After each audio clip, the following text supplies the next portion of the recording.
Mummy मैं खेलने जा रहा हूँ। ठीक है, लेकिन 6 बजे तक घर आ जाना, देर मत करना। हाँ मम्मी, सवाल ही नहीं उठता। वैसे भी दादा ने कॉमिक जो लाने वाले। हाँ, 6 बजे तक कॉमिक्स आ जाएंगे और नाश्ता भी तैयार हो जाएगा। और हाँ, आलोक चाचू भी आ रहे हैं तुम्हें होमवर्क करवाने के लिए, इसलिए 6 बजे से देर मत करना और जल्दी घर आ जाना।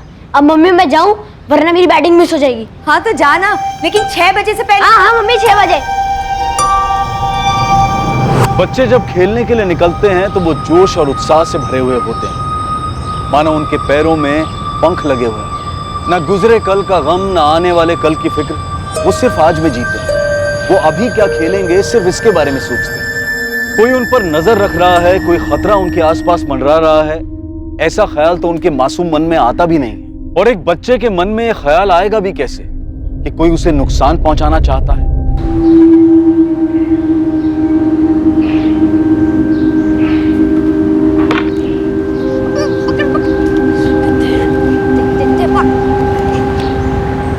चल रवि, इस बार हम दोनों एक टीम में। नहीं यार गोलू, मुझे जाना है। अरे बाप रे, 6:15 हो गए। चल यार मैं चलता हूँ। अरे अभी शाम होने में टाइम है रवि, चल एक और एक मैच खेल लेते हैं ना। हाँ यार, हम लोग रोज तो 7 बजे तक खेलते हैं। हाँ। नहीं यार, आज मेरे को जाना है। मम्मी को बोल के 6 बजे तक आऊंगा। अभी 6:15 हो गए। चल यार मैं चलता हूँ। गोलू तो मेरा बैठ लेना ना। अपनी मां से किए वादे के अनुसार रवि 6:15 बजे ही खेलना छोड़कर घर के लिए निकल गया था। खेल का मैदान रवि के घर से सिर्फ 10 मिनट की दूरी पर था, लेकिन 16 जून 2018 की उस शाम रवि घर पहुंचा ही नहीं। दादाजी आधा घंटा तो हो गया रवि को यहाँ से गए, और हमसे तो रवि ने ये कहा था कि घर जा रहा हूँ। क्यों पंकज? अब कह रहा था मम्मी ने 6 बजे तक आ जाने को कहा है। रवि अभी तक घर नहीं लौटा, कहाँ जा सकता है?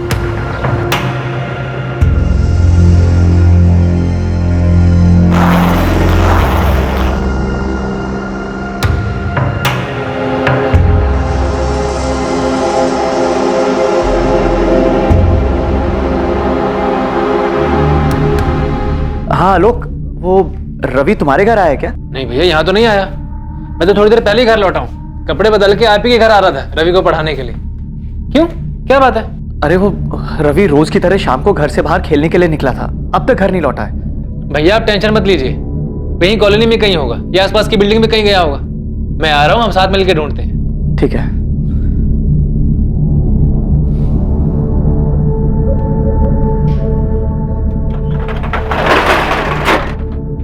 हाँ सागर भैया, हम निकल रहे हैं अभी। आसपास की सभी बिल्डिंगों में ढूंढेंगे। रवि बाबा जरूर अपनी धुनकी में किसी पड़ोसी घर में चले गए होंगे। हम ढूंढ के लेकर आते हैं आपके पास, आप परेशान मत होइए।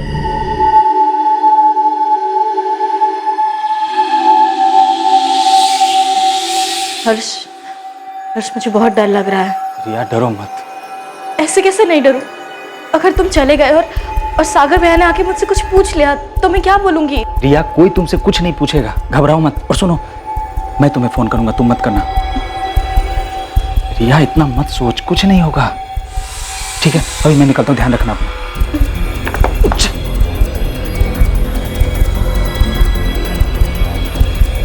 सुमन, मैं जा रहा हूँ। अरे रे, सुनिए, कहाँ जा रहे हैं आप?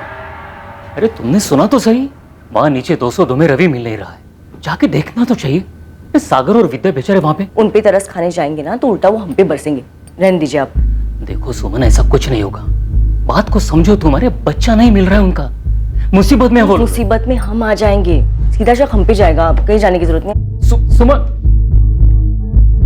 चाचा जी, भाभी, आप दोनों टेंशन मत लीजिए, रवि को हम ढूंढ निकालेंगे। सागर भैया, चल के मैदान के आसपास की बिल्डिंग्स में देखते हैं, रवि यही कहीं होगा। चलो।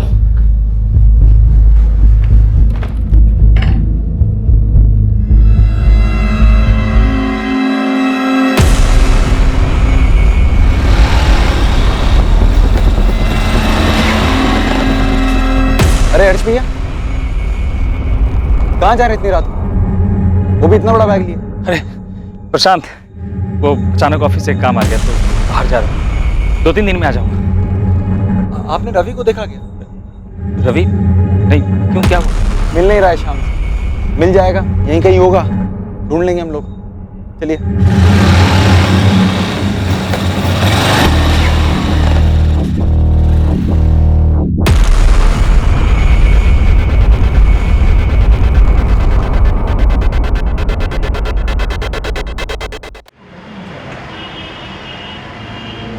दीदी सच्ची, रवि 6:15 के आसपास चला गया था और बोला था कि घर जा रहा है। चल यार मैं चलता हूँ। अरे अभी शाम होने में टाइम है रवि, चले और एक मैच खेल लेते ना। नहीं यार आदमी को जाना है, मम्मी को बोल के थे 6 बजे तक आऊंगा, अभी 6:15 हो गए। चल यार मैं चलता हूँ। मुझे तो समझ में नहीं आ रहा है, मैदान हमारी बिल्डिंग से सिर्फ 10 मिनट की दूरी पर है।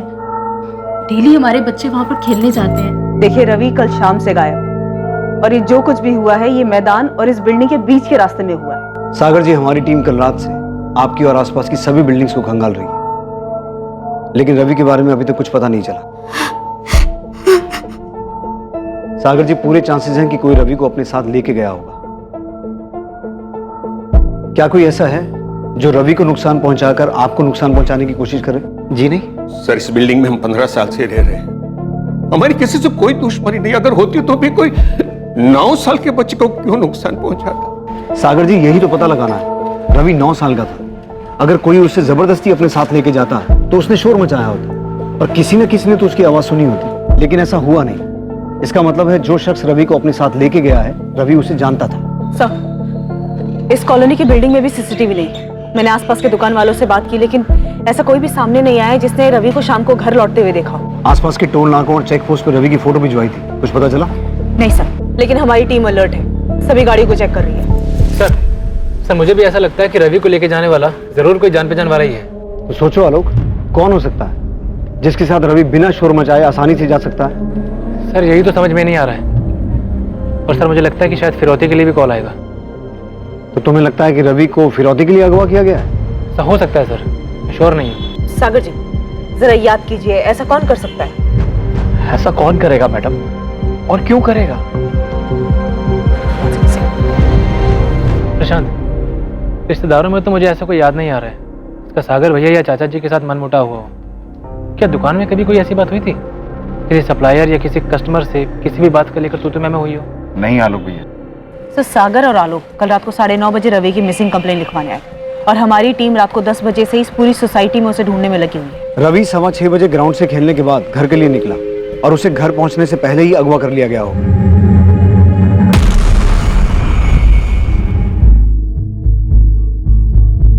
हमारी इन्वेस्टिगेशन 10 बजे शुरू हुई, यानी कि किडनैपर के पास 3.5 घंटे का टाइम था और अभी 12 घंटे बीत गए हैं, लेकिन फिरौती का कोई कॉल नहीं आया। आपका शक सही लग रहा है, ये काम किसी जान पहचान के आदमी का है। कोई ऐसा शख्स जिस पर रवि को पूरी तरह से भरोसा था। ये किडनैपिंग किसी निजी दुश्मनी का बदला निकालने के लिए की गई है। रवि के माँ बाप से संदिग्धों के नाम निकलवाने पड़ेंगे। रवि के परिवार की कभी ना कभी किसी के साथ कोई रंजिश जरूर रही होगी। 9 साल के बच्चे का इस तरह से गायब हो जाना, ये जरूर किसी गहरी नफरत का ही नतीजा हो सकता है। क्या ये नफरत रवि के माँ बाप से थी या फिर खुद 9 साल के मासूम रवि से? क्या वजह थी इस नफरत की जिसकी कीमत रवि को चुकानी पड़ रही थी? सवालों का सिलसिला तो अभी शुरू ही हुआ था। सागर, 2 दिन हो चुके हैं, तुम्हारा और तुम्हारी पत्नी का फोन टैप हो रहा है, फिरौती का कोई कॉल नहीं आया अभी तक। देखो, मैं अपने तजुर्बे से बोल रहा हूं, ये किडनैपिंग का केस नहीं है, बात कुछ और है। हम नहीं जानते सर, सच में नहीं जानते हम।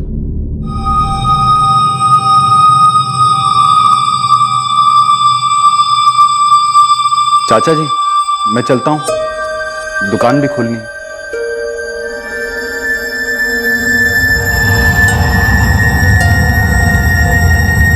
सर, उस मालती विहार कॉलोनी के आसपास के सारे ऑटो रिक्शा छान मारे, सभी दुकानों में भी देखा, पर कहीं कोई लीड नहीं मिल रहा। सर, कहीं ऐसा तो नहीं कि बच्चा सोसाइटी में गया हो और वहीं अंदर कहीं कुछ हुआ हो? होने का तो कुछ भी हो सकता है उस्मान, इसलिए अंदर बाहर सब जगह ढूंढ रहे हैं। कॉलोनी में 2 बिल्डिंग्स हैं, 70 से ज्यादा फ्लैट हैं, इसलिए टाइम रहते हर एक घर को छानना बहुत मुश्किल है। तो एक काम कर, किसी भी तरह से ये पता लगा कि कॉलोनी में किन लोगों की सागर, विद्या या रवि के दादा किशन त्यागी के साथ कोई अनबन थी। बात पुरानी हो या नहीं, खोद के निकाल। कॉलोनी में सीसीटीवी नहीं है तो क्या हुआ, आंख कान तो बहुत है, किसी ने कुछ तो देखा सुना होगा। जी सर। अच्छा सुनिए, मैं विद्या से मिलने जा रही हूँ, काफी दिन हो गए, अगर खबर नहीं पूछी तो भी शक होगा। ऐसा कुछ नहीं होगा, ज्यादा सोच रही हो तुम। विद्या के इस हाल में उसे तुम्हारे सहारे की जरूरत है। आप मुझे मत सिखाइए मुझे क्या करना है, और विद्या पे आपको इतना तरस खाने की जरूरत नहीं है। किस बात की दुश्मनी मैडम? सागर जी तो काफी सीधे साधे व्यापारी हैं। किसी कस्टमर से तो क्या, पिछले 5 साल की नौकरी में उन्होंने मुझसे ऊंची आवाज में बात नहीं करी। अगर सबसे प्यार ही था तो रवि गायब कैसे हो गया? अच्छा ये बताओ, सागर के कोई भाई बहन? या उनकी पत्नी विद्या के कोई भाई बहन जिनके साथ जमीन को लेकर कोई लफड़ा या अनबन, ऐसा कुछ सुना है तुमने? रवि बाबा की तरह सागर जी भी अपने पिता की इकलौती औलाद है। विद्या भाभी का पता नहीं मेरे को, पर ऐसा सुना नहीं मैंने कुछ। अच्छा, ये दुकान के अलावा भी कोई बिजनेस है सागर का? बिजनेस नहीं मैडम, किराए पे घर दे रखे हैं। एक अपना घर है, उसके अलावा एक फ्लैट है और 2 घर और हैं। तीनों यहीं पर ही हैं, मालती विहार में। उनमें से 2 किराए पे चढ़ा रखे उन्होंने। कौन कौन है किराएदार? एक तो यहीं रहते हैं 4थे माले पर, अभी अभी शादी हुई है उनकी, रिया यादव और हर्ष यादव। और दूसरे किराएदार? ममता पांडे, वो विधवा हैं, 2 साल से अपने बेटे पंकज के साथ रहती है। ये पंकज पांडे वही है ना जो उस दिन शाम को रवि के साथ खेल रहा था? हाँ मैडम। और वो तीसरा घर, वो खाली हो, किराए पे नहीं चढ़ा है? वो किराए पे नहीं है, वहां तो आलोक भैया रहते हैं। आलोक भैया सागर जी के दूर के रिश्तेदार हैं, चचेरे भाई हैं। वो उनसे किराया नहीं लेते, वो रवि को ट्यूशन भी पढ़ाते हैं और वो काफी परेशान भी है रवि को लेकर। सर एक्चुअली आपको एक घर की तलाशी जरूर लेनी चाहिए, पता नहीं मेरे ध्यान से कैसे निकल गया। किसका घर? अरे मैडम, क्या कर रही हैं आप बिल्कुल सही नहीं कर रही हैं। सुमन शांत हो जाओ, ये लोग अपना काम कर रहे हैं। हाँ देख रही हूँ इनका काम, पूरी सोसाइटी के सामने हमें जलील कर रहे हैं ये लोग। कुछ नहीं मिला। नहीं मिला ना रवि, ना उसके कपड़े मिले, मतलब गलत थी ना आपकी खबर। अब बताइए किसने दिया था हमारा नाम? सुमन जी, नंदन जी आप लोग को तकलीफ हुई उसके लिए हम सोचते। नहीं नहीं, मैं जानती हूँ आपको मुझ पे शक क्यों हुआ है, क्योंकि मेरी औलाद नहीं है ना, मेरे बच्चे नहीं हो सकते, इसलिए आपको लगा कि ऐसा कुछ नहीं है। ऐसा ही है, जिस औरत के बच्चे नहीं होते वो दूसरों के बच्चे चुरा लेती है, ऐसा ही लगता है ना। सुमन जी, हमारे पास ठोस वजह थी, आपका और विद्या का झगड़ा हुआ था और आपने विद्या को धमकी भी दी। विद्या, तुझे कितनी बार बोला है कि सुबह के टाइम पे मोटर मत इस्तेमाल किया कर, सारा काम मेरे घर पे धरा का धरा रह जाता है, पानी नहीं भर पाया घर में। दीदी मैं कितनी बार कहूँ कि मैंने मोटर चालू नहीं की है, आज पानी जल्दी चला गया तो इसमें मैं क्या कर सकती हूँ? देख विद्या, झूठ मत बोल वरना देख लेना मैं क्या करूंगी। अरे सुमन छोड़ ना, क्यों जब देखो सबसे झगड़ा करती रहती है। अरे वाह विद्या, तूने तो सुधा को भी अपनी साइड में कर लिया, बड़ी चालाक निकली तू तो। दीदी मुझे आपसे बहस नहीं करनी है, आपके पास तो कोई काम है नहीं, तो आप फुर्सत में लड़ाई कर सकती है, पर मेरे पास बहुत काम है। मुझे रवि को स्कूल के लिए तैयार करना है, उसका नाश्ता बनाना है, तो आप प्लीज जाइए यहाँ से। एक सेकंड, मतलब कहना क्या चाहती है तू? हाँ, मेरी औलाद नहीं है इसलिए मैं झगड़ा कर रही हूँ? नहीं सुमन, विद्या ने ऐसा कुछ नहीं कहा है, तू चल। हाँ हो भी सकता है, शायद इसीलिए इतना गुस्सा भरा है आपके अंदर। बेटे की माँ होने का इतना घमंड मत कर विद्या, वरना किसी दिन ना तुझे बहुत पछताना पड़ेगा। हाँ मैंने ऐसा कहा था क्योंकि मैं गुस्से में थी, विद्या ने मुझे ताना मारा था और वो भी सुधा के सामने। मैडम वो बात उसी दिन खत्म हो गई थी, मामूली सा झगड़ा था वो। सर कोई मामूली झगड़ा नहीं था वो, जहाँ तक मुझे याद है विद्या भाभी उस झगड़े के बाद काफी दिनों तक परेशान रही थी। मम्मी मैं जा रहा हूँ।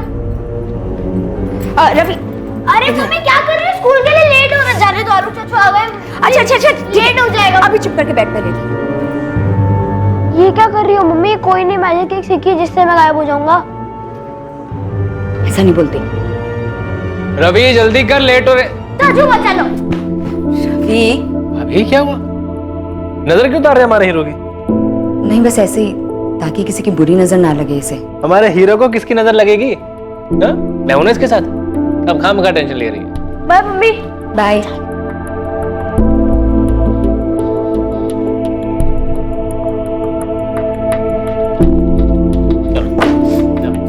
मम्मी मैं खेलने जा रहा हूँ। रवि धीरे, और 1 घंटे में वापस आ जाना। नहीं मम्मी 2 घंटे प्लीज। कोई मोल भाव नहीं, 1 घंटा मतलब 1 घंटा, समझे? जल्दी वापस आना। क्या बात है भाभी, 1-2 दिन से देख रहा हूँ आप रवि को लेकर कुछ ज्यादा ही परेशान है। वो क्या है ना, कुछ लोगों की बातें बहुत डरा देती हैं लोग। उस दिन सुमन दीदी ने कुछ ऐसी बात बोली जो दिमाग में घर कर गई। ऐसा लगा मानो उन्होंने कोई श्राप दिया हो मुझे। अब कहिए, क्या झूठ है? गुस्से में मैंने क्या कहा ये सबको याद है, लेकिन ये किसी को याद नहीं है कि उस दिन के बाद कितनी बार मैंने रवि को अपने घर पे बुला के सामने से मिठाई खिलाई, चॉकलेट खिलाई। 1 मिनट, आप रवि को खुद बुलाकर चॉकलेट और मिठाई देती थी, तो क्या 16 जून को भी आपने यही किया था? रवि को बुलाकर चॉकलेट दी थी जब वो घर लौट रहा था? देखिए सुमन जी, छुपाने का कोई फायदा नहीं, तो बेहतर यही होगा जो कुछ भी किया है या जानते हैं बता दीजिए। मैडम हमने कुछ नहीं किया है। हाँ, जब से रवि गायब है हमें यह डर जरूर था कि किसी दिन उस झगड़े की बात फिर उछलेगी और सब हम पर ही शक करेंगे, और वही हुआ, लेकिन हमने कुछ नहीं किया है। चलो मैडम देखिए, विद्या ने आपको हमारे बारे में तो सब कुछ बता दिया, लेकिन हमें पूरा यकीन है कि उसने आपको अपने राज के बारे में तो नहीं बताया होगा। कैसा राज? ममता पांडे, ममता के बारे में उसने आपको नहीं बताया होगा ना? मुझे पूरा यकीन था उसने नहीं बताया होगा। कौन ममता? वो सागर की किराएदार? उसी से पूछ लीजिए ना, क्यों विद्या का पति सागर एक अकेली औरत के घर के बार बार चक्कर काटता है? मेरे बारे में तो उसने सब कुछ बता दिया, लेकिन उसके बारे में उसने अपनी जुबान से कुछ नहीं निकाला। क्यों? सर, हो सकता है सुमन ने हमें ममता वाली बात हमें गुमराह करने के लिए बताई हो। मुमकिन है, लेकिन एक 9 साल का बच्चा इतने दिनों से गायब है तो किसी भी बात को लाइटली नहीं ले सकते हैं। किरण, तुम ममता के घर की तलाशी लो, मैं इधर सागर से बात करता हूँ। मम्मी, सुमन आंटी के घर में पुलिस क्यों आई थी? क्या सुमन आंटी ने रवि को अपने घर में छुपाया है? तू कुछ भी बोल देता है। चल अपना होमवर्क कर। सुमन आंटी ने छुपाया।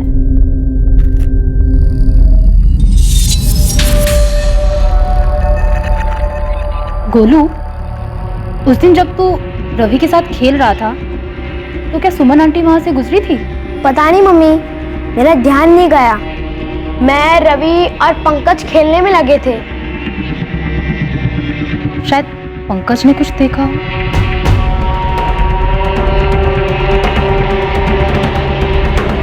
सागर, तुम्हारे और ममता के बीच क्या है? आपको पता भी, अब क्या बात कर रहे हैं? अब सागर भैया भी शक कर रहे हैं? शक नहीं, सवाल कर रहा हूं। सागर, क्या रवि तुम्हारी किराएदार ममता पांडे के बुलाने पे उसके घर जा सकता है? क्या ममता कुछ ऐसा कर सकती है? पर आप ममता पांडे को इसमें क्यों घसीट रहे हैं? ममता क्यों रवि को गायब करेगी? हाँ, ये सच है कि मैं ममता से मिलने अक्सर उसके घर जाता हूं, लेकिन जैसा आप सोच रहे हैं वैसा नहीं है। तो फिर कैसा है? सर, 3 साल पहले ममता पांडे के पति की डेथ हो गई थी। तब से वो बेचारी अकेले अपने बेटे पंकज की परवरिश कर रही है। मैं कभी कभी पैसों से थोड़ी बहुत उसकी मदद कर देता हूँ, उसके बेटे के साथ खेल लेता हूँ इंसानियत के नाते, बस। तुम्हारी पत्नी विद्या को तुम्हारी इस इंसानियत के बारे में पता है? जी हाँ, विद्या जानती है कि ममता हमारी किराएदार है। सागर, मेरा सवाल ध्यान से सुनो। तुम जो ममता पांडे से बार बार मिलते हो, उसे पैसे देते हो, इस बारे में तुम्हारी पत्नी विद्या को पता है?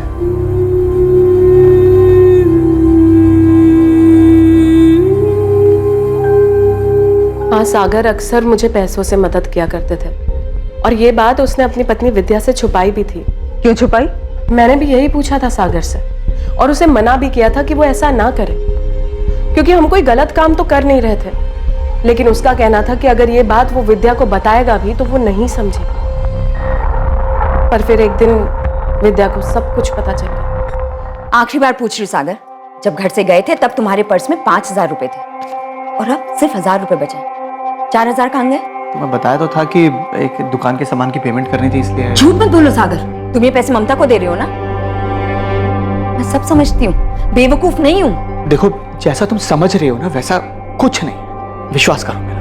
मैं सिर्फ उसकी थोड़ी सी हेल्प कर देता हूँ, क्योंकि एक छोटे बच्चे की जिम्मेदारी है उसकी। तुम पे भी अपने बच्चे की जिम्मेदारी है सागर, और बेहतर यही होगा कि ममता के बच्चे की फिक्र करने की बजाय तुम अपने बच्चे की फिक्र करो। और इसके बावजूद तुम ममता से मिलते रहे, लेकिन तुम्हारा कोई अफेयर नहीं है, राइट? जी नहीं, हम दोनों को अपनी जिम्मेदारी का एहसास है, लेकिन आपको नहीं है। तभी तो हमारे बेटे रवि को ढूंढने की बजाय ऐसी मनगढ़ंत बातों को पकड़ के बैठ गए आप। अब ये बातें विद्या से मत पूछेगा, वैसे उसकी हालत बुरी है। उससे भी बुरी हालत में तुम्हारा बेटा रवि हो सकता है सागर, लेकिन तुम फिर भी हमसे सच्चाई छुपा रहे हो। मैं आपसे कोई सच्चाई नहीं छुपा रहा हूं। ठीक है, ये बताओ कि ममता का बेटा पंकज और रवि दोस्त है ना? तो रवि कभी कभी जाता था ममता के घर? हाँ, पंकज के साथ 1-2 बार रवि घर आया था खेलने के लिए। क्या 16 जून को भी रवि आया था? मैं आपसे कह रहा हूं, ममता रवि के साथ कुछ गलत नहीं कर सकती। वो खुद एक माँ है, रवि की उम्र का तो खुद का बच्चा है उसका। और रवि ही एक अड़चन था तुम दोनों के रिश्ते में। ममता शायद जानती थी कि तुम विद्या को तो छोड़ सकते हो, लेकिन रवि को नहीं। इसलिए शायद ममता ने। सर, आप रवि को ढूंढिए, और अगर ममता को गिरफ्तार करने से रवि मिल जाता है तो ऐसा ही कीजिए। इस वक्त मुझे मेरा बेटा रवि चाहिए, बस।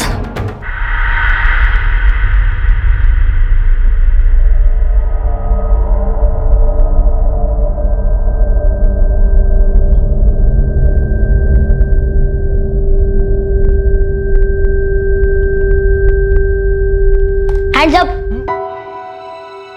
मम्मी ने आपको कहा था ना कि ये लड्डू नानी के घर ले जाने के लिए बनाया है, तो फिर क्यों खाए? अभी उन्हें बताता हूँ। मम्मी चुप कर, मम्मी के मैसेंजर। चुप, मम्मी को कुछ नहीं बताएगा तू, ओके? ठीक है। पर उसकी फीस लगेगी। क्या चाहिए तुझे? एक पेस्ट्री, 2 चॉकलेट, और फिर आपका राज राज रहेगा।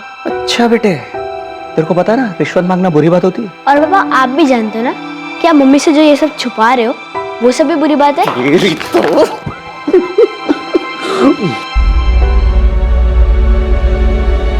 आलोक भाई, अब तो ही कुछ करना।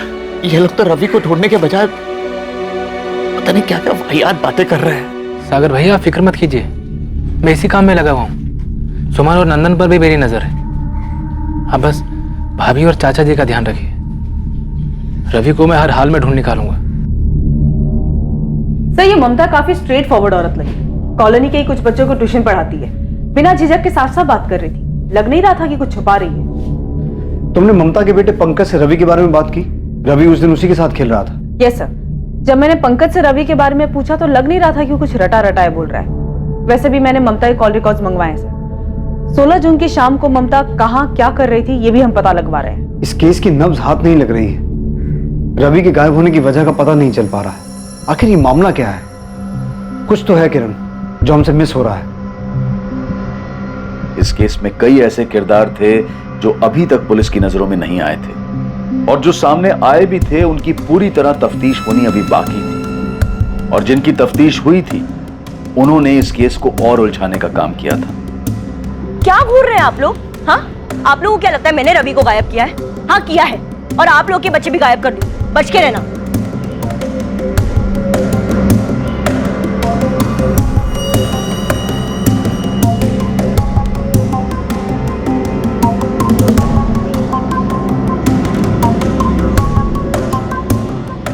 रवि के गायब होने से पूरे इलाके में डर का माहौल था, लेकिन सबसे बड़ी मुश्किल की घड़ी रवि के परिवार वालों के लिए थी। रवि की गैर मौजूदगी ने उनकी जिंदगी वीरान कर दी थी।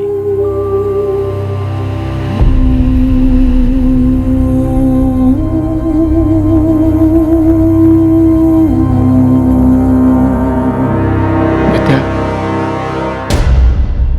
आलोक भी ढूंढ रहा है हमारे रवि को। बहुत जल्दी मिल जाएगा हमारा रवि। वो ममता वाली बात, मुझे किसी से कोई लेना देना नहीं है, नहीं मुझे कुछ सुनना है। मुझे सिर्फ मेरा बेटा रवि चाहिए। तुम्हें ममता के पास जाना हो नहीं जाना हो, जो करना है करो, बस मुझे मेरा बेटा रवि ला दो।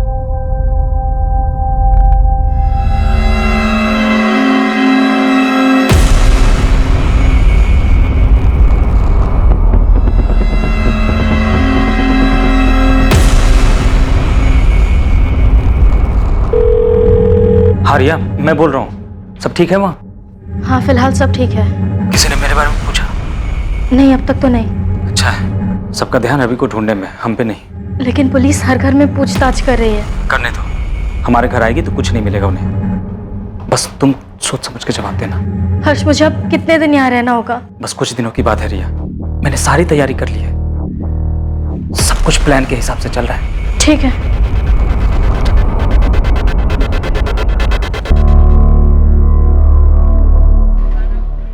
हाँ ममता, रवि का कुछ पता चला? नहीं, पुलिस ढूंढ रही है उसे। आलोक भी कोशिश कर रहा है। पुलिस मुझसे हमारे बारे में पूछ रही थी। मुझसे भी। सागर, मैं जानती हूँ तुम इस वक्त बहुत परेशान हो, लेकिन तुम हिम्मत मत हारना। देखना सब ठीक हो जाएगा। तुम्हें अगर कभी भी मेरी जरूरत महसूस हो और बात करने का मन हो तो मुझसे मिलने घर आ जाना। ममता, अब मैं नहीं हूँ।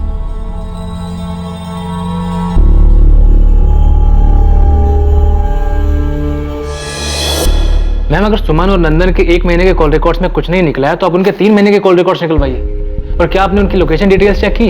करेंगे, सब करेंगे, और कॉल रिकॉर्ड्स भी निकलवाएंगे। नंदन, सुमन, ममता और तुम्हारे भी। मैं समझता हूँ मैम कि आपको मेरे इस केस में इंटरफेयर करना बिल्कुल पसंद नहीं, और आप ही बताइए मैं कैसे ना करूँ इंटरफेयर। रवि जब से पैदा हुआ है मैंने उसे अपनी गोद में खिलाया मैम। बाकी मेरा आपको परेशान करने का कोई इरादा नहीं है। सर पूरे एरिया में पता किया, ये कॉलोनी बेगिंग माफिया या किडनैपिंग गैंग के रडार में थी ही नहीं। सर हमने ममता और सुमन पर भी नजर रखी हुई है। ममता भी उस शाम पड़ोस में ट्यूशन पढ़ा रही थी। कहीं से कोई लीड ही नहीं मिल रही है। रवि आखिर है कहाँ? ना कॉलोनी के अंदर कहीं मिल रहा है, ना बाहर किसी मूवमेंट का पता चल रहा है, ना ही अभी तक फिरौती का कॉल आया है। किरण, मुझे बच्चे को लेकर बहुत डर लग रहा है। बहुत टाइम हो गया है। यहाँ तो ऑलरेडी रवि के साथ कुछ हो गया है, या फिर कोई अभी भी सही मौके का इंतजार कर रहा है।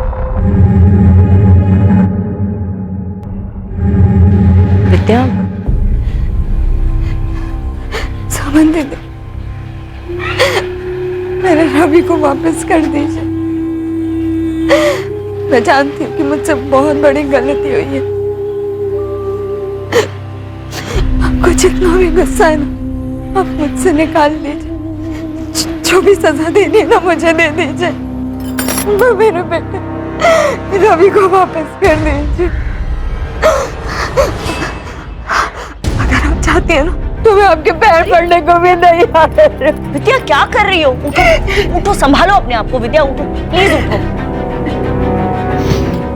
मैं सच कह रही हूँ, मुझे नहीं पता रवि कहाँ है। मेरे बेटे को लौटा दीजिए दीदी, मुझे माफ कर दीजिए। मेरे बेटे को लौटा विद्या, चलो। रवि को विद्या बेटा चलो यहाँ से, चलो।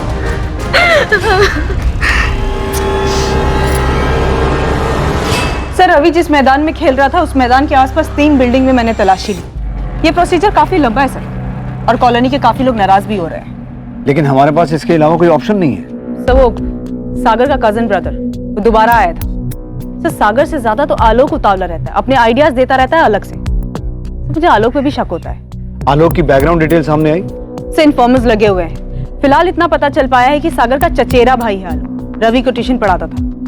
और सर डायरेक्टली पूछना बनता नहीं है, क्योंकि अगर उसकी इसमें इन्वॉल्वमेंट है तो वो अलर्ट हो जाएगा। काफी स्मार्ट बनता है सर। सागर और विद्या से जुड़े हर इंसान पर फिर से स्पॉट डालो शुरू से।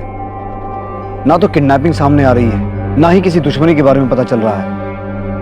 आखिर रवि के गायब होने के पीछे का मकसद क्या हो सकता है?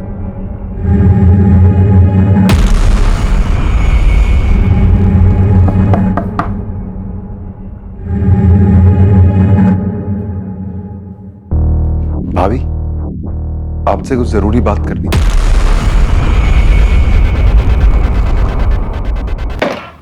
सर 1 हफ्ते के ऊपर हो गया है, आप लोग मेरे बेटे रवि को ढूंढने के बजाय यहां पर बैठकर हमारे कॉल रिकॉर्ड छान रहे हैं। सागर, हम पूरी कोशिश कर रहे हैं, लेकिन इस बारे में हमें कुछ इंफॉर्मेशन तुमसे भी चाहिए। ठीक है इंस्पेक्टर, मैं अब फाइनली आपको बता ही देता हूं। और बताना क्या है, आपको ले चल के दिखा देता हूं ना वो जगह जहां पर मेरे बेटे रवि को अगवा करके रखा गया था। जहां रवि को अगवा करके रखा गया था? चौंक गए ना आप लोग? मैं अच्छी तरह समझ चुका हूं कि आप लोग दरअसल मेरे बेटे रवि को ढूंढने में खास मेहनत करना ही नहीं चाहते। अरे आप लोगों से ज्यादा तो मेरा चचेरा भाई आलोक उसके बारे में खबर जुटा रहा है। आलोक? हाँ आलोक, वो ही ले गया था मुझे उस जगह पर जहां पर मेरे बेटे रवि को अगवा करके रखा गया था।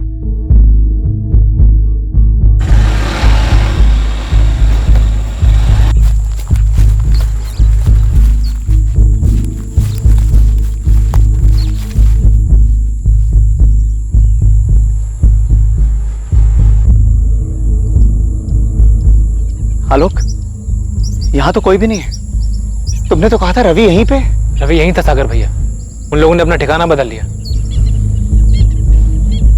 हमारा रवि अकेला ऐसी जगह पर? आलोक कहाँ होगा रवि? कब मिलेगा हमें? भैया आप टेंशन मत लीजिए, मैं जल्दी ढूंढ निकालूंगा उसे, मिल जाएगा वो। मेरे आदमी इसी काम में लगे हुए। आलोक के लोग? कौन से लोग? उसे कैसे पता उस जगह के बारे में? उसके इन्फॉर्मर्स के जरिए। आलोक के इन्फॉर्मर्स? जी, आलोक आईबी में ऑफिसर है। आलोक इंटेलिजेंस ब्यूरो में है? पुलिस के लिए यह एक चौंका देने वाला खुलासा था। यही नहीं, एक हद तक पुलिस के लिए शर्मिंदगी की बात भी थी, क्योंकि दूसरे डिपार्टमेंट का एक ऑफिसर इन्वेस्टिगेशन में उनसे आगे था। देखिए मैंने कहा ना, हम आपका सारा किराया चुका देंगे। कहीं भागे तो नहीं जा रहे हैं ना? आप प्लीज बस थोड़े दिन रुक जाइए। दिन नहीं, महीनों से रुके हुए, और कितना रुकेंगे। देखिए रिया भाभी, आप लोगों की ना किस्मत बहुत अच्छी है। जब से रवि बाबा गुम हुए हैं ना, सागर जी का काम पे बिल्कुल ध्यान नहीं है। नहीं तो अभी तक तो आप और हर्ष भाई। वैसे हर्ष भाई कब आ रहे हैं? वो जल्दी आ जाएंगे। देखिए आप सब्र रखिए प्लीज। अच्छा प्रशांत भैया, अब मैं रखती हूँ, घर का बहुत सारा काम बाकी है। आई एम सॉरी सर, मैंने आपसे अपनी आइडेंटिटी छुपाई। पर आप समझ सकते हैं, हमारी लाइन के काम में कुछ बातें कॉन्फिडेंशियल रखनी पड़ती है। लेकिन आलोक, तुम्हें उस जगह के बारे में कैसे पता चला जहां रवि को अगवा करके रखा गया था? I am sorry sir, actually ऐसी कोई जगह है ही नहीं। मतलब?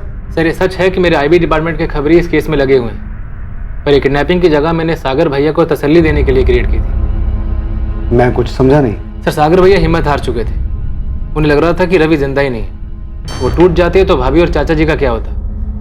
उनकी उम्मीद को जिंदा रखने के लिए मैंने ऐसे किया सर। लेकिन आलोक इससे हाँ बोलो, पक्की बात है? ठीक है, बाद में बात करता हूँ। सर मेरे डिपार्टमेंट के खबरी ने अभी अभी एक बहुत तगड़ी लीड दी है। पहले मुझे लग रहा था कि ये काम किसी करीब के आदमी का, पर ऐसा है नहीं। बात कुछ और ही है। साफ साफ बोलो आलोक, लीड क्या है? नरबली। रवि लड़का है तो फ्लैश स्टेट का चांस ही नहीं, और बैगिंग माफिया को मैं अच्छे से स्कैन कर चुका हूँ, और आप लोग भी। सिर्फ यही एक एंगल है जो हमने टच नहीं किया। सर मेरे खबरी का कहना है कि मालती विहार कॉलोनी के कुछ परिवार हैं जो बलि में विश्वास करते हैं। कौन? नाम नहीं पता सर, ये खबर मेरे खबरी के पास बहुत घूम घूम कर आई, लेकिन अपने तजुर्बे से इतना जरूर कह सकता हूँ कि इतने सालों में इस खबरी की कोई भी खबर गलत साबित नहीं हुई है। नरबली? तुम्हारे परिवार में से ही किसी का दोष है, उसी दोष का प्रकोप तुम्हारे रवि पर हावी हो रहा है।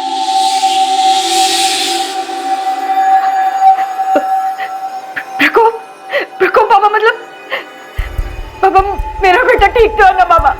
तुम्हारे घर के आसपास ही है रवि। आसपास मतलब कहाँ बाबा? प्रतीक्षा करनी होगी। दोष का प्रकोप रवि पर बहुत भारी है। कोई ऐसा तरीका नहीं है जिससे रवि जल्दी आ जाए? कोई विधि वगैरह हो?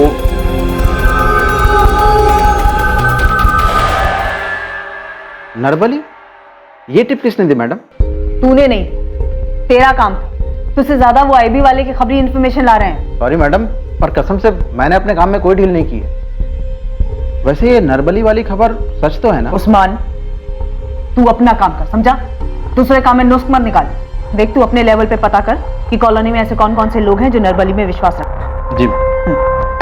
सब ये यूपी में सभी नरबली चढ़ाने वाले तांत्रिकों की फाइल है। इनमें से ज्यादातर जेल में है। बात की इनसे?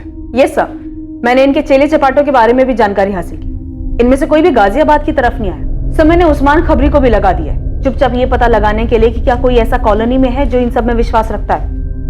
सर मुझे नरबली वाला एंगल कुछ सही नहीं लग रहा। शायद ना हो, लेकिन अगर जरा सी भी पॉसिबिलिटी है तो हम यहाँ किसी भी बात को इग्नोर नहीं कर सकते, क्योंकि बात 9 साल के बच्चे की है जिसे हम ढूंढ नहीं पा रहे हैं। मैं कॉलोनी में एक बार फिर से सर्च करती हूँ, शायद इस नरबली वाले एंगल में हमें कोई लीड मिल जाए। आप लोगों का दिमाग खराब हो गया है क्या?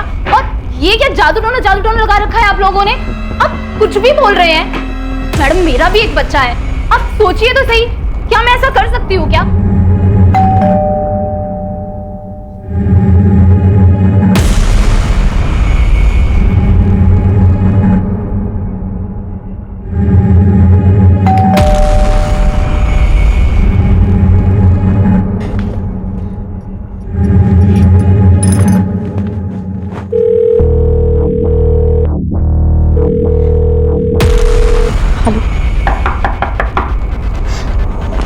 जी क्या हुआ?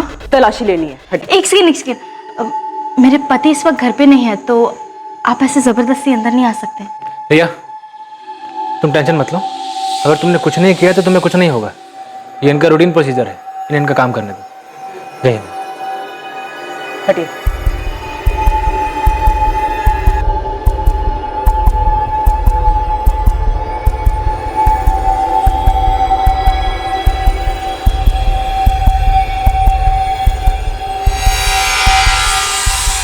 मैम, यहाँ पे कुछ नहीं मिला।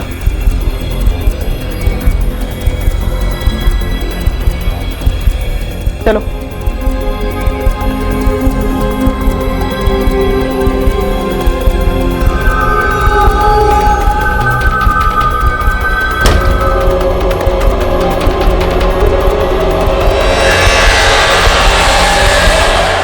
ये क्या कर रहे हैं आप लोग? हाँ, क्या कर रहे हैं आप लोग? आप लोगों को लगता है कि मैं खुद अपने बेटे को कुछ भी करने जा रहे, कुछ भी बोलने जा रहे, और वो मेरा बेटा है। माँ उसकी मैं कैसे। हाँ उस्मान बोल।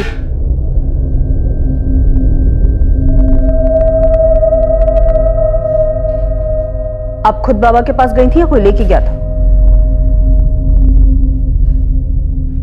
हाँ सर सच है ये। मैं ले गया था विद्या भाभी को बाबा जी के पास, क्योंकि परेशान थी हूँ बहुत ज्यादा। काला जादू और बलि चढ़ाकर तेरे बाबा परेशानी दूर करते हैं? ये क्या कह रहे हैं आप? मैं बाबा जी में विश्वास रखता हूँ, लेकिन ये काला जादू और बलि वली से मेरा कोई लेन देन नहीं है। मैं तो इसलिए ले गया था विद्या भाभी को ताकि उनको मन की शांति मिले। लेकिन अगर तू अपनी शांति चाहता है तो सच बोल, वरना ये डंडा बोलेगा। हर्ष, पुलिस ने प्रशांत भैया को पकड़ लिया है। रिया वो सब छोड़ो तुम, आज के आज निकलो वहां से और जो भी पहली ट्रेन मिले पकड़ के कानपुर आ जाओ। ठीक है। सर ये किस गुनाह की सजा दे रहे हैं सर आप? मैं सच में सागर भैया और भाभी का भला चाहता हूं मैं, ताकि उनको तसल्ली मिले। लेकिन तेरे जवाब से हमें तसल्ली नहीं मिली। सर ये क्या कह रहे हैं सर आप?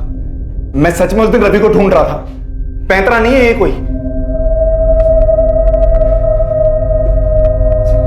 सर मुझे कुछ याद आ रहा है सर।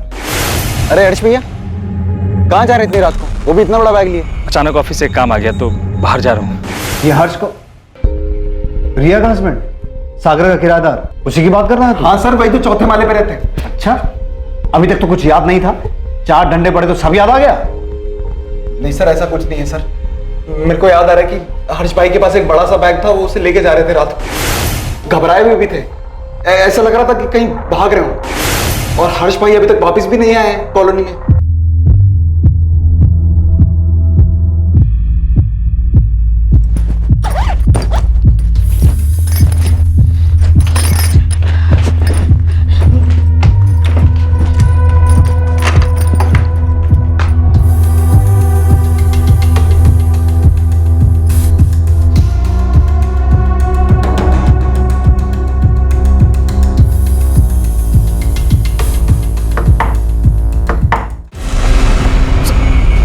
अच्छे से देखो।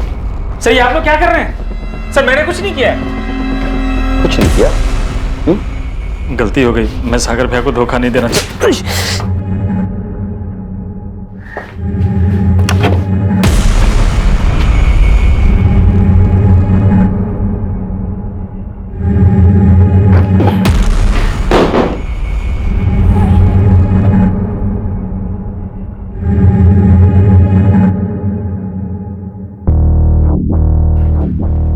रवि कहाँ है? रवि मुझे नहीं पता सर। सच बोलेगा या हड्डियों को और आजमाना चाहता है? कसम से कह रहा हूँ सर, मैंने रवि को अगवा नहीं किया है। वो तो मैं किराया नहीं दे पा रहा था, इसलिए चुपचाप घर खाली करके भागने का प्लान बनाया। तो ऐसे नहीं बोलेगा तू, तोड़ो इसे। सर मैं सही कह रहा हूँ सर। देखिए, मैं मानती हूँ हमसे गलती हुई है। आपने हमें रहने को घर दिया, हमें भरोसा किया, और हम आपको धोखा देकर जा रहे थे। सागर भैया, विद्या भाभी, मैं कह रही हूँ हर्ष ने रवि को कुछ नहीं किया है। भाभी प्लीज प्लीज आप पुलिस को बोल दीजिए कि वो हर्ष को छोड़ दे प्लीज। सर कुछ मिला आपको हर्ष की इंटरोगेशन से? नहीं आलोक, हर्ष के कॉल रिकॉर्ड्स और लोकेशन डिटेल्स भी स्कैन किए, और कानपुर जिस जगह वो नई नौकरी के लिए गया था वहां उसके कलीग से भी बात की। और 16 जून को गाजियाबाद से हर्ष ने जो ट्रेन पकड़ी थी कानपुर के लिए, वहां के भी कुछ आई विटनेस ने कहा है कि उन्होंने हर्ष के साथ कोई बच्चा नहीं देखा। सर आई थिंक हमें हार नहीं माननी चाहिए। वो तो हम हरगिज नहीं मानेंगे आलोक, जब तक ये केस सॉल्व नहीं हो जाता चैन से नहीं बैठे। अगले कई दिनों तक पुलिस पूरी ताकत से रवि को ढूंढने में लगी थी। आलोक की कोशिशें भी जारी थी, लेकिन रवि की गुमशुदगी का राज अब भी राज ही बना हुआ था। रवि को गायब हुए 1 महीना बीत चुका था। गुनहगार को शायद लग रहा था कि उसका जुर्म अब हमेशा के लिए एक राज ही बना रहेगा, लेकिन यह सच की फितरत है, देर सवेर ही सही एक दिन सामने आ ही जाता है, और ऐसा ही इस केस में भी होने वाला था। ठीक है मैं आता हूं। प्रशांत, मैं थाने जाके आ रहा हूं।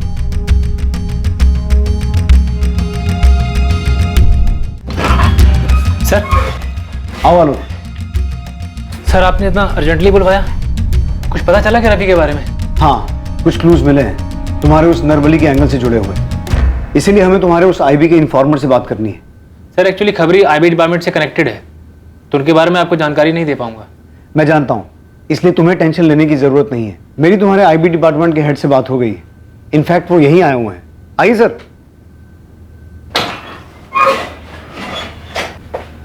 ये है तुम्हारे आईबी डिपार्टमेंट के हेड मिस्टर कैलाश चौहान। कैसे आलोक? Fine sir. इन्होंने परमिशन दे दी है। हाँ आलोक, बता दो अपना सोर्स, कौन है तुम्हारा खबरी? सॉरी सर, मैं आपकी बात रिस्पेक्ट करता हूँ, लेकिन वो खबरी जो है सर, वो सर ये आईबी डिपार्टमेंट के हेड नहीं, हमारा कांस्टेबल है विलास रावत। तेरा खेल खत्म हो गया आलोक, तू कोई आईबी ऑफिसर नहीं है। यही सोच रहा है ना कि तेरी असलियत हमें कैसे पता चली? तेरे ही बड़बोलेपन ने तुझे फंसा दिया। बोल उस्मान, क्या खबर सुनानी है? मैडम, कब से मुझे ये बात खटक रही थी कि जो खबर हम लोग नहीं खोद पाए, इस आईबी के खबरी ने कैसे खोद निकाली। तो सोचा क्यों ना मिलकर देखा जाए, ऐसी क्या खास बात है इस आईबी के खबरी में। तो मैंने अपने पंटर सुलेमान को बोला, वो भी आईबी के कुछ अफसरों के लिए काम करता है, तो उसने मिलवाया मुझे। कहाँ है मिलवा? ये देखिए मेरे बाजू में, आपके उस आईबी के आलोक का खबरी। क्या बक रहा उस्मान? सच बक रहा हूँ मैडम, ना कोई खबरी है और ना ही आलोक नाम का कोई अफसर है आईबी में। रवि मेरा एक राज जान गया था, इसलिए मुझे ऐसा करना पड़ा। रवि, चल घर चल, एक मस्त चीज दिखाता हूँ तुझे, चल। नहीं चाचू, मुझे घर जाना है, वो दादू ने कॉमिक लेकर आए होंगे। अरे चल ना, 2 मिनट की बात है, फिर मैं चलता हूँ ना तेरे साथ घर।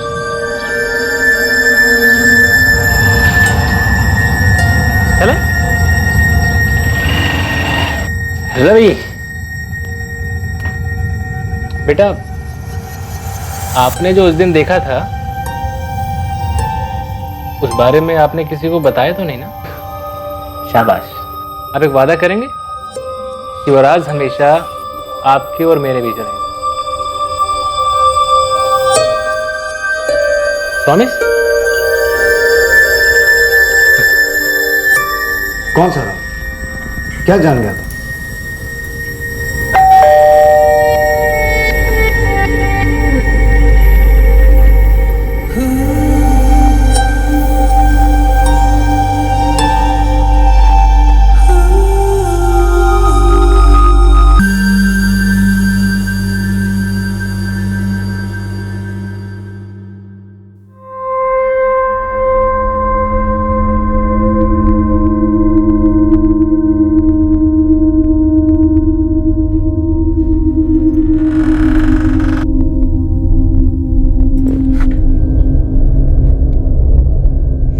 आलोक चाचू? रवि, तुम अंदर कैसे आ गए? रवि रवि? रवि रिया, तुम पागल हो? ऐसे क्यों चला रही थी? रिया, मैं घबरा गई थी, इसने किसी को बता दिया तो। मैं देखता हूँ, डोंट वरी। आलोक जल्दी जाओ प्लीज। रवि,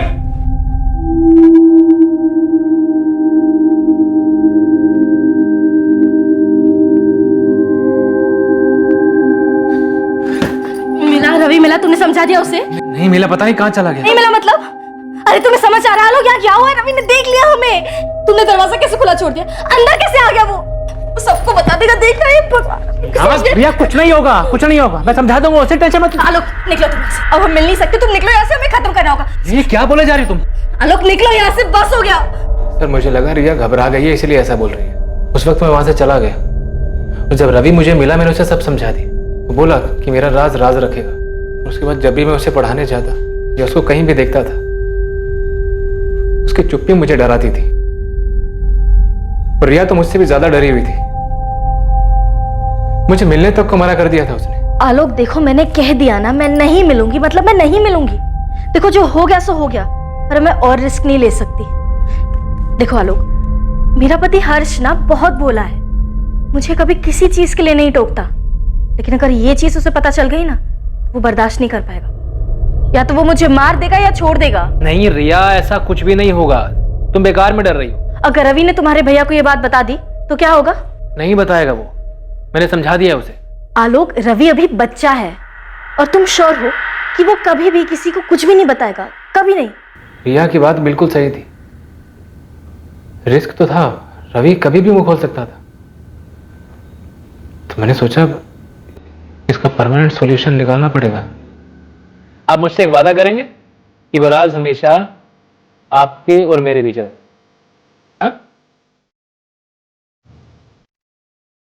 प्रॉमिस? मैं जाऊं? हाँ बेटा जाओ।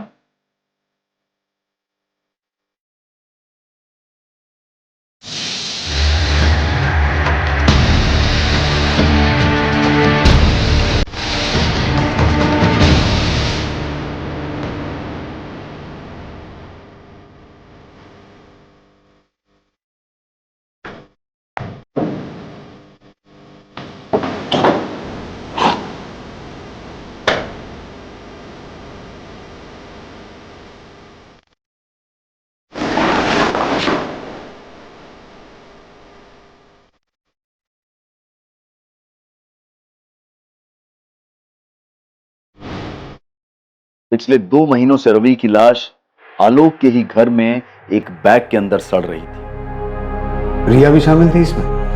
नहीं, उसे कुछ नहीं पता। एक बार उसने मुझसे पूछा भी था कि क्या तुमने रवि के साथ कुछ किया है।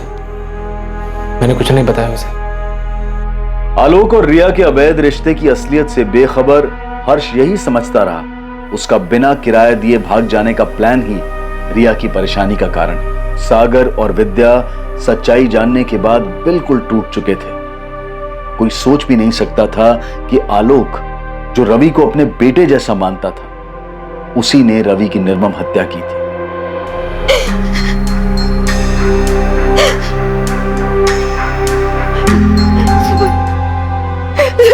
मेरा रवि,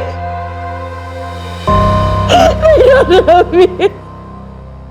इतने लंबे समय तक रवि की लाश आलोक के घर में ही थी, लेकिन आस पड़ोस वालों को पता भी नहीं चला। आलोक से पूछने पर उसने बताया कि वो लाश पर लगातार इत्र छिड़कता रहा ताकि आसपास के लोगों को लाश की बदबू ना आए। अगर रिया और आलोक के रिश्ते का सच सबके सामने आ जाता तो ज्यादा से ज्यादा क्या होता, उनकी निजी जिंदगी और रिश्तों में तनाव पैदा हो जाता। जाहिर है कि उनके सगे संबंधियों को यह सच जानकर ठेस पहुंचती, लेकिन वक्त के साथ ये दौर भी गुजर जाता।